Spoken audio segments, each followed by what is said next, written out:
ഏറെ ബഹുമാന്യനായിട്ടുള്ള ഉസ്താദ്, നമ്മുടെ യോഗത്തിൻ്റെ അധ്യക്ഷൻ താഹ മുസ്ലിയാർ, സ്വാഗതം പറഞ്ഞ തങ്ങൾ, വേദിയിൽ സന്നിഹിതരായിട്ടുള്ള പണ്ഡിത ശ്രേഷ്ഠന്മാർ, ബഹുമാനപ്പെട്ട മന്ത്രി, ബഹുമാനപ്പെട്ട MP, പ്രിയപ്പെട്ട അരുൺകുമാർ MLA ഉൾപ്പെടെ ഇവിടെ സന്നിഹിതരായ പ്രിയപ്പെട്ട വ്യക്തിത്വങ്ങളെ, പ്രിയപ്പെട്ട രക്ഷകർത്താക്കളെ, സഹോദരങ്ങളെ, സുഹൃത്തുക്കളെ,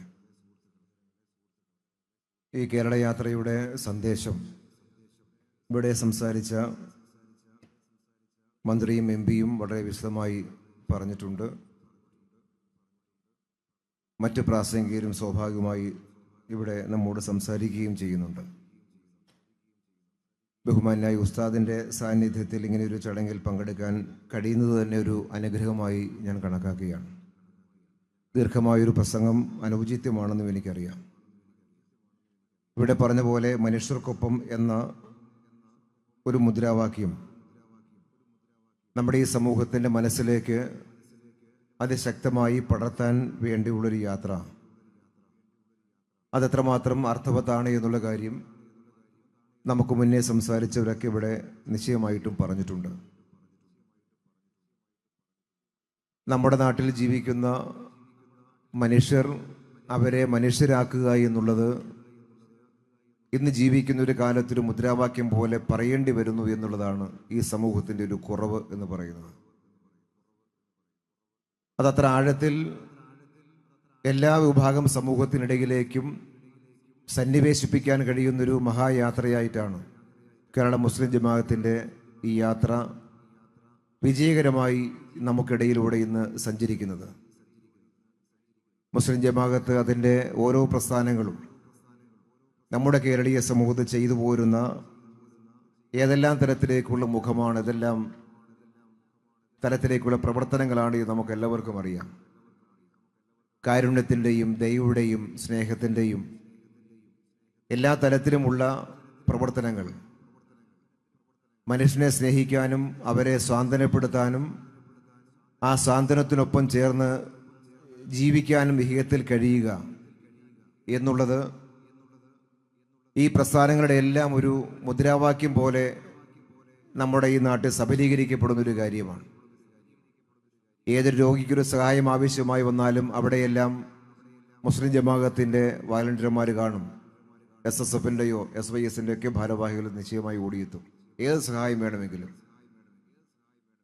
ഈ പ്രായത്തിലും കേരളത്തിൻ്റെ മുന്നിൽ പതിനായിരക്കണക്കിന് ലക്ഷക്കണക്കായ നിലാരംബരായ മനുഷ്യരെ പലതരത്തിൽ സഹായിച്ച് ജീവിച്ചു പോകുന്ന ഉസ്താദ്, തലമുറകളെ നമ്മുടെ എല്ലാ ജീവിതത്തിൽ ഇങ്ങനെ സ്വാധീനിക്കപ്പെടുന്ന ഉസ്താദ്, അതെത്രമാത്രം വലിയൊരു ഉത്തരവാദിത്വമാണ് നമ്മുടെ ഇന്നത്തെ ഈ സമൂഹത്തിൽ ചെയ്തു പോരുന്നത് എന്നുള്ളത് നമുക്കെല്ലാം പൊതുവെ ബോധ്യമുള്ളൊരു കാര്യമാണ്. ഇഹലോകത്തെ ജീവിതത്തിൽ വിദ്യാഭ്യാസത്തെക്കുറിച്ചും ചികിത്സയെക്കുറിച്ചും സ്വാന്തനത്തെക്കുറിച്ചും കാരുണ്യത്തെക്കുറിച്ചും നീതിയെക്കുറിച്ചുമൊക്കെ കേവലമായ അർത്ഥത്തിൽ പ്രസംഗിക്കൽ മാത്രമല്ല, പ്രാക്ടിക്കലായ വഴികൾ തേടി അതെല്ലാം ഈ മണ്ണിൽ സാധ്യമാക്കി കൊടുക്കാൻ കഴിയുന്ന വലിയ പരിശ്രമം ഇന്നത്തെ കേരളത്തിൽ ചെയ്തു പോരുന്ന ഒരാൾ എന്ന് നമുക്കിങ്ങനെ അഭിമാനത്തോടെ ചൂണ്ടിപ്പറയാൻ കഴിയുന്ന ഉസ്താദാണ് ഇന്ത്യൻ ഗ്രാൻഡ് മുഫ്തി എന്ന് നമുക്കെല്ലാം അഭിമാനത്തോടെ പറയാൻ പറ്റുന്ന ഉസ്താദ് എന്നുള്ളതാണ്. ദീർഘമായിട്ട് ഞാൻ പറഞ്ഞു പോകുന്നില്ല. ഇവിടെ ബഹുമാനപ്പെട്ട മന്ത്രി ചൂണ്ടിക്കാണിക്കപ്പെട്ട പോലെ നമ്മൾ ജനിച്ച് ജീവിക്കുന്ന ഇന്ത്യയിൽ നമ്മെ ഭരിക്കുന്ന ഭരണാധികാരികൾ ഈ രാജ്യത്ത് ജീവിക്കുന്ന മനുഷ്യരെ മനുഷ്യരായി കണക്കാക്കാത്ത കാലത്താണ് മനുഷ്യർക്കൊപ്പം എന്ന മുദ്രാവാക്യം ഇന്ന് മുന്നോട്ട് വയ്ക്കപ്പെടുന്നത്. ഇവിടെ ജീവിക്കുന്ന മനുഷ്യർ, ഞാൻ ഈ നാട്ടുകാരനാണ്, ഞാൻ ഈ രാജ്യത്തെ പൗരനാണ് എന്നത് തെളിയിക്കാൻ വല്ലാതെ പെടാപ്പാട് പെടേണ്ടി വരുന്നൊരു സാഹചര്യം ഇന്ന് ഇന്ത്യയിൽ നോക്കിയാൽ കാണാം. ഞാൻ ഈ നാട്ടിലെ വോട്ടറാണ് എന്നത് തെളിയിക്കാൻ നമ്മുടെയൊക്കെ നാട്ടിലിപ്പോൾ ആളുകൾ തെക്കുവടക്ക് ഓടിക്കൊണ്ടിരിക്കുന്ന കാലമാണ്. എന്ന് പറഞ്ഞാൽ ഇവിടെ ജനിച്ച് ജീവിക്കുന്ന മനുഷ്യരെ ഇവിടെ ജീവിക്കാൻ സമ്മതിക്കില്ല എന്ന് നമ്മുടെ ഭരണാധികാരികൾ തന്നെ നമ്മോട് പ്രഖ്യാപിക്കപ്പെടുന്ന ഒരു കാലത്താണ് നമ്മൾ നിശ്ചയമായിട്ടും ജീവിക്കുന്നത്. അവരെല്ലാം പടർത്താൻ ശ്രമിക്കുന്ന കാര്യം ഭയം പടർത്താൻ ശ്രമിക്കുന്ന ഭരണാധികാരികളെ കാണാം.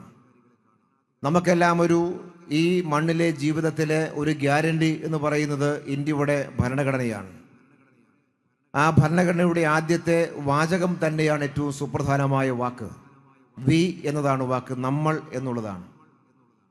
അങ്ങനെ ആരംഭിക്കുന്ന we the people of India എന്നാരംഭിക്കുന്ന ഇന്ത്യയുടെ ഭരണഘടന, അതനുസരിച്ച് ജീവിക്കുന്ന ഇന്ത്യക്കാർക്ക് അങ്ങനെ ജീവിക്കാനാവില്ല എന്ന് അതേ ഭരണഘടന തൊട്ട് സത്യം ചെയ്ത് അധികാരമേറിയ ഭരണാധികാരികൾ ഇന്ന് നമ്മെ നോക്കി പ്രഖ്യാപിക്കുന്നു എന്നുള്ള ഒരു വിരോധാഭാസം നമുക്ക് നോക്കിയാൽ കാണാം.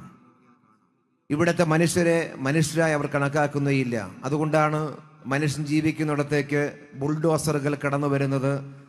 അവരെ മനുഷ്യരായി കാണുന്നില്ല, കണക്കാക്കുന്നില്ല എന്നുള്ളത് കൊണ്ടാണ്. അങ്ങനെയെല്ലാം ഒരുപാട് പ്രയാസമേറിയ അന്തരീക്ഷം നമുക്ക് ചുറ്റുപാടും ഇങ്ങനെ നിറയുന്നൊരു കാലത്താണ് ബഹുമാനായിട്ടുള്ള ഉസ്താദ് മനുഷ്യർക്കൊപ്പം എന്ന ഏറ്റവും മഹത്തരമായ ഒരു മുദ്രാവാക്യം ഉയർത്തി അത് ഈ സമൂഹത്തിലെ എല്ലാ വിഭാഗം മനുഷ്യൻ്റെയും മനസ്സിലേക്ക് പടർത്തിക്കൊണ്ട് തന്നെ നാം ജീവിക്കുന്ന സമൂഹത്തെ കൂടുതൽ നന്മ പടർത്താൻ വേണ്ടിയുള്ള ഒരു മഹായാത്രയുമായി നിശ്ചയമായും ഈ പ്രായത്തിൽ നമുക്കൊപ്പം ഇവിടെ എത്തിച്ചേർന്നിട്ടുള്ളത് ഏറെ ബഹുമാനായ അഭിമന്യനായിട്ടുള്ള ഉസ്താദിനെ അങ്ങേയറ്റ ഹൃദയത്തോട് ചേർത്ത് അഭിവാദ്യം ചെയ്തുകൊണ്ട് കേരള യാത്രയ്ക്ക് എല്ലാവിധ ആശംസകളും നേർന്നുകൊണ്ട് ഞാൻ എൻ്റെ വാക്കുകൾ അവസാനിപ്പിക്കുന്നു. നന്ദി, നമസ്കാരം, അസ്സലാമു അലൈക്കും.